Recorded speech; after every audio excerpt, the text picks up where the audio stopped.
أعوذ بالله من الشيطان الرجيم నేను శపించబడిన బహిష్కరించబడిన శైతాన్ నుండి రక్షణ పొందటానికి అల్లాహ్ శరణు వేడుకు. وتلك عاد جحدوا بآيات ربهم وعصوا رسله واتبعوا أمر كل جبار عنيد.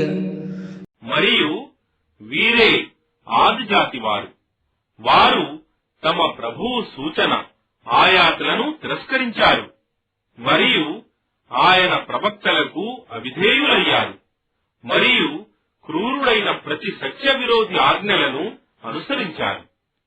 وأتبعوا في هذه الدنيا لعنة ويوم القيامة ألا إن عادا كفروا ربهم ألا بعدا لعاد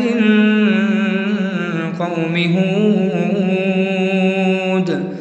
మరియు ఇహలోకంలో అల్లాహ్ శాపం బహిష్కారం వారిని వెంబడింపజేయబడింది మరియు పునరుత్థాన దినమున కూడా అల్లాహ్ శాపం వారిని వెంబడించగలదు.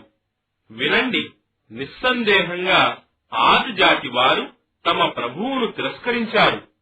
కావున చూశారా, హూదు జాతి వారైన ఆదులు ఎలా అల్లాహ్ కారుణ్యానికి దూరమైపోయారు.